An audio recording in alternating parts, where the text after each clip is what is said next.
नमस्कार दोस्तों, welcome back to my channel. Friends, मैं आप सबका अपने चैनल स्टॉक्स फॉर लाइफ में बहुत स्वागत करता हूं। Welcome to STFL family. Dear family members, बात की जाए एक स्टॉक की तो बहुत सारे सब्सक्राइबर की रिक्वेस्ट है कि सर बायोफिल केमिकल और फार्मास्यूटिकल्स के ऊपर एक वीडियो बना कर दीजिए।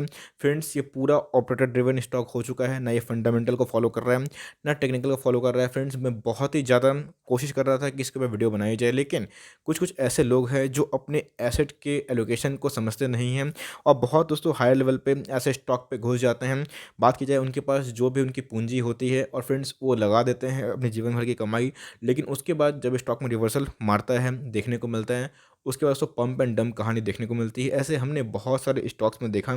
और अब बायोफिल जो फार्मास्यूटिकल्स है, क्या दोस्तों फंडामेंटली कैसा है और टेक्निकली कितना यहाँ से भाग सकता है, गिर सकता है। बहुत लोग फ्रेंड्स इसका टारगेट्स बहुत अब बता रहे हैं, लेकिन इसके फंडामेंटल्स एक बार आपको देखना ज़रूरी है। अगर आप निवेशित हैं तो भी, अगर आप निवेश करने का सोच रहे हैं तो भी, तो उसको करते हैं अपने एनालिस्ट चैनल में फर्स्ट टाइम में सब्सक्राइब कर सकते हैं इस तरह के दिग्गज वीडियो सबसे पहले एक्सेस करने के लिए। So without delaying any further time, let's begin. सबसे पहले दोस्तों बात की जाए, चूँकि मैं प्राइस हमेशा बाद में दिखाता हूँ, लेकिन इसका दिखाने का वजह है बिकॉज़ फ्रेंड्स मैं इसको और भी 2-3 स्टॉक से कंपेयर करूँगा। तो बात की जाए 265 का हमें लास्ट डे ट्रेडिंग करता हुआ दिखाई पड़ा था। 5% का अपर सर्किट लो की बात की जाए दोस्तों, ₹12 का स्टॉक दिखाई पड़ रहा है और ये लो कब की है, बहुत पुरानी नहीं है। जुलाई 2020 से आप देख सकते हैं क्या रैली मारी है।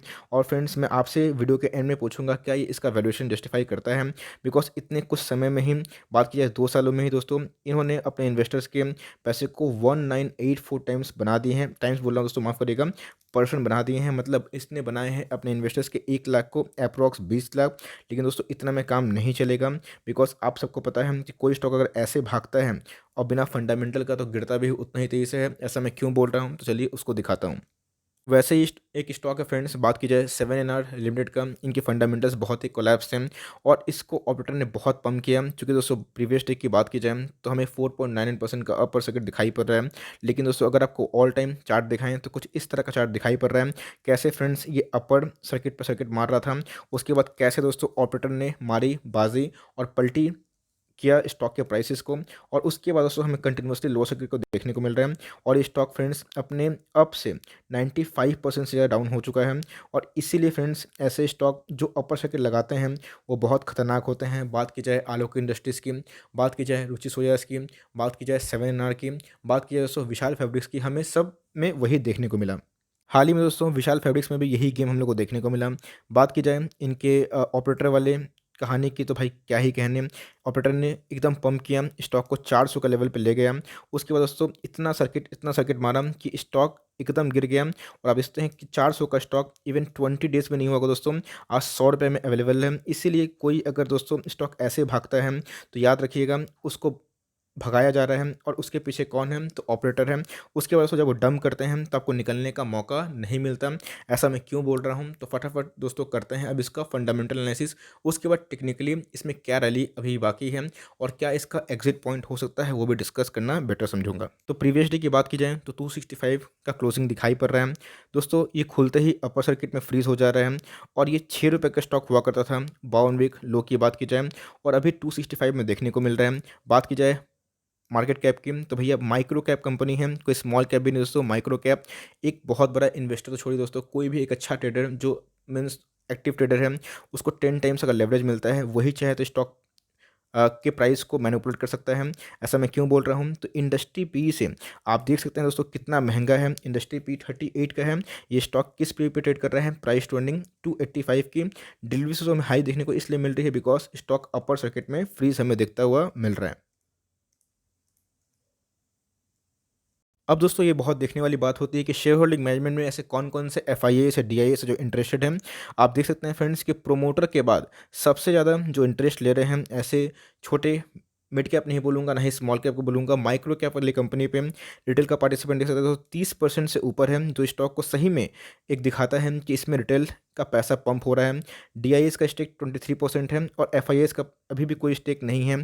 बात किया दोस्तों इनके जो इंश्योरेंस कंपनी की, इतनी रैली को दोस्तों अगर इंश्योरेंस कंपनी छोड़ता है तो ऑफ कोर्स इसमें ऑपरेटर की गेम है। ये फ्रेंड्स मैं आगे वाले स्लाइड में दिखाऊंगा। इसीलिए इंश्योरेंस का भी स्टेक कुछ दिखाई नहीं पड़ रहा है और वो नील दिखाई दे रहा है।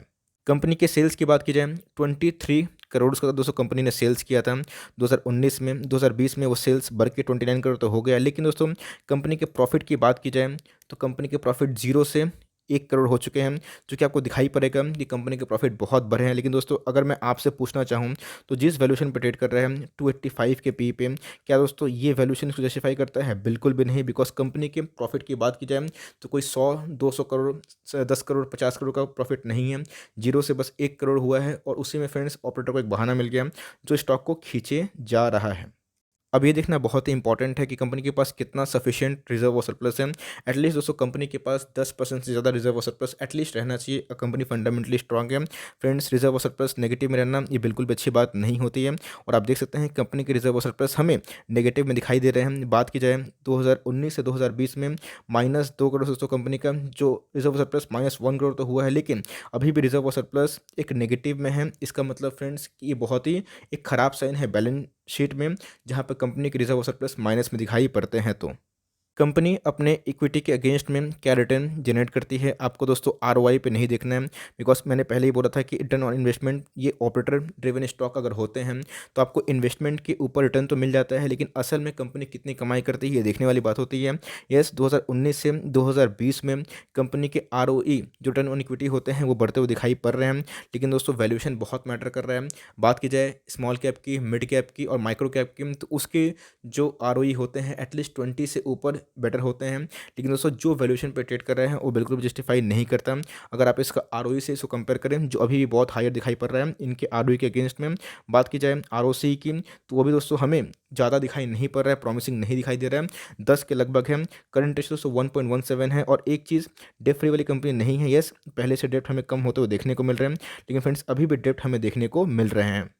अब कंपनी के 4 साल की परफॉर्मेंस की बात की जाए तो कंपनी का परफॉर्मेंस दोस्तों 4 सालों में यस बढ़ा है, अच्छी बात है। लेकिन कंपनी के प्रॉफिट अगर आपको दिखाऊं तो भाई उतने नहीं बढ़े हैं जितना बढ़ना चाहिए।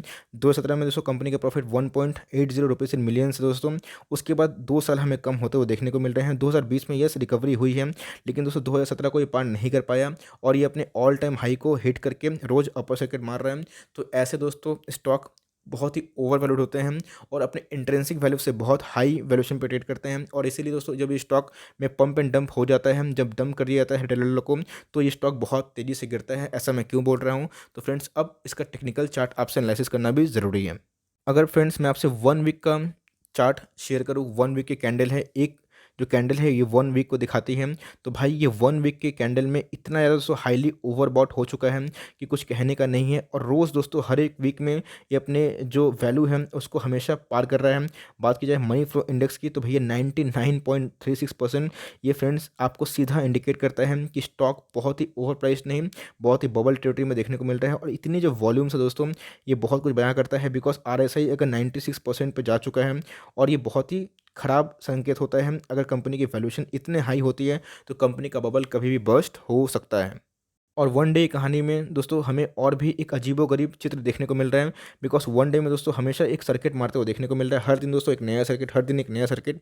और एक चीज़ जहाँ पे आप देख के डर जाएंगे, 100% दोस्तों मनी फ्लो इंडेक्स में क्या बोलूँ, ऐसे स्टॉक बिल्कुल भी आपके लिए नहीं बने रहते हैं। अगर आप रिटेल कैटेगरी से हैं तो ऐसे स्टॉक को बिल्कुल भी आपको अवॉइड करना चाहिए, एंट्री नहीं करना चाहिए। इसलिए फ्रेंड्स मेरी स्पेशल कोशिश है कि आप सबको ऐसे स्टॉक से बचाया जाए। बिकॉज आप देख सकते हैं कि इतना ज़्यादा ओवरबॉट जोन पे जाना बिल्कुल भी अच्छी बात नहीं है। और अपने इंट्रिंसिक वैल्यू से इतना ज़्यादा अप हो जाना, इसलिए मैंने आपको इनके फिनेंशियल्स बताएं, इसके दोस्तों लाइक जो चार्ट बताएं। और मैं अभी भी चार्ट में दिखा रहा हूँ जहाँ पे दोस्तों ऐसे स्टॉक जहाँ पे हमेशा अपर सर्किट मारते हैं। यस, ऐसे स्टॉक को आप पता नहीं कर पाएंगे कि कब इनमें रिवर्सल होगा। ऑपरेटर्स को हो सके तो 1000 भी चढ़ा सकते हैं। रिसेंटली अडानी ग्रीन में हमें वही देखने को मिला। 100 का स्टॉक भी नहीं था फ्रेंड्स, उसको ऑपरेटर्स ने अभी 1200 का स्टॉक बना दिया है। लेकिन दोस्तों जब उसका वैल्यूएशन फटेगा, जब उसका इंट्रिंसिक वैल्यू सामने आएगा, जब लोगों को समझ में आएगा कि इतना ओवर वैल्यूड स्टॉक अब ज़्यादा नहीं चल सकता है, तभी फ्रेंड्स ऑपरेटर वहाँ से निकलते हैं। यस, गारंटी तो कुछ नहीं हो सकता है मेरे वीडियो बनाने के बाद ये स्टॉक 500 पे चला जाए। लेकिन फ्रेंड्स आप सबको अगर ऐसे स्टॉक पर निवेश करना है तो यहाँ पर एसएल भी काम नहीं आएंगे। अगर आप इसमें एंट्री करते हैं तो आप अपने रिस्क पर एंट्री करिएगा। बिकॉज ऐसे स्टॉक आपका वेल्थ को डिस्ट्रॉय कर सकते हैं। मैंने फ्रेंड्स इसके पहले 2 स्लाइड दिखाया था, कैसे पम्प एंड डंप कहानी देखने को मिली। फ्रेंड्स मेरा वीडियो बनाने का उद्देश्य ये नहीं था कि आप सबको डराया जाए, बस आप सबको अलर्ट किया जाए कि ऐसे स्टॉक में हम लोग को ये घटना देखने को मिले हैं, और अगर आप ऐसे लगाते हैं तो ऐसे स्टॉक में नहीं होता है। बिकॉज दोस्तों जब इसमें सेलिंग प्रेशर आता है, जब सर्किट लगते हैं, तो ऐसे स्टॉक आपको बर्बाद कर सकते हैं। तो ऐसे स्टॉक से आपको दूर रहना चाहिए। यस, इसके नाम के पीछे बायोफिल, केमिकल और फार्मास्यूटिकल्स है, इससे हम लोग को देखना बनता है कि यस बूम है फार्मा का और केमिकल का। लेकिन दोस्तों जो मैंने फाइनेंशियल्स आपसे डिस्कस किए हैं, ये फाइनेंशियल्स इनके वैल्यूएशन को जस्टिफाई नहीं करता। हो सकता है कि ये स्टॉक आने वाला कल हो और आने वाले टाइम में बूम मारे, लेकिन दोस्तों वैल्यूएशन भी एक बहुत मैटर करता है। और मेरे चैनल पे हमेशा आपको एमओएस सिखाया जाता है, वैल्यूएशन एनालिसिस सिखाई जाती है, जहाँ पे आप एक बेटर स्टॉक को चूज़ करके लॉन्ग टर्म में वेल्थ क्रिएट कर सकते हैं। ऐसे स्टॉक दोस्तों तुक्का मारना ऐसा हो जाता है, बिकॉज ऐसे स्टॉक कोई गारंटी नहीं होता है, चले तो चांद तक वरना शाम तक वाली कहानी हो सकती है। और दोस्तों 265 हो सकता है कि और ही भागे और लोगों को और भी लुभावना लगे और लोग सोचे कि नहीं मेरे हाथ से रैली छूट गई। लेकिन फ्रेंड जिस दिन रिवर्सल मारेगा आपको निकलने का ये मौका नहीं मिलेगा। और यस, ऐसा मैं कोई गारंटी के संग तो बोल नहीं सकता, लेकिन ऐसे हमें जो ट्रेंड होते हैं बिल्कुल भी अच्छे इंडिकेट नहीं करते हैं। अगर आप रिटेल कैटेगरी से हैं तो ऐसे स्टॉक दोस्तों आपको बिल्कुल भी अवॉइड करना चाहिए और ऐसे स्टॉक में निवेश नहीं करना चाहिए, वरना आप बुरा फंस भी सकते हैं। So for timing that's the end of the honest video analysis on बायोफिल, chemical and pharmaceuticals. ऐसे बहुत सारे सब्सक्राइबर्स हैं जिनका रिक्वेस्ट है कि सर इसके ऊपर वीडियो आनी चाहिए, तो मैंने दोस्तों अपना अनबायस्ड व्यू आपसे शेयर कर दिया। मेरी स्टॉक से कोई दुश्मनी नहीं है, लेकिन दोस्तों आप सबको ऐसे स्टॉक से थोड़ा अलर्ट रहना चाहिए जो इतने ओवर वैल्यूड टेरिटरी में जाकर ट्रेड होते हुए देखने को मिल रहे हैं। ना कुछ फंडामेंटल को फॉलो करते हैं, ना कुछ टेक्निकल को। आई होप दोस्तों ये वीडियो आपके लिए हेल्पफुल रहा होगा। अगर आप सोच रहे होंगे तो अपनी लाइक रिस्क से ही अपने निवेश करने का सोचे दोस्तों। मेरी रिकमेंडेशन पे ना कोई बाइंग है ना कोई सेलिंग है, और ऐसे स्टॉक को दोस्तों हम लोग अवॉइड करते हैं, बिकॉज ऐसे stock purely operator driven stock होते हैं। So for timing that's the end of the analysis. I hope दोस्तों ये वीडियो आपके लिए हेल्पफुल रहा होगा, तो लाइक करके जरूर मोटिवेट करिएगा। चैनल फर्स्ट टाइम में सब्सक्राइब कर सकते हैं। फर्दर कोई डाउट है प्लीज ड्रॉप योर डाउट। कोई भी स्टॉक का रिव्यू चाहिए उसका नाम भी जरूर ड्रॉप करें। I would love to make a video on your demand. तो गाइस मिलते हैं, bye. Thanks friends, God bless you all.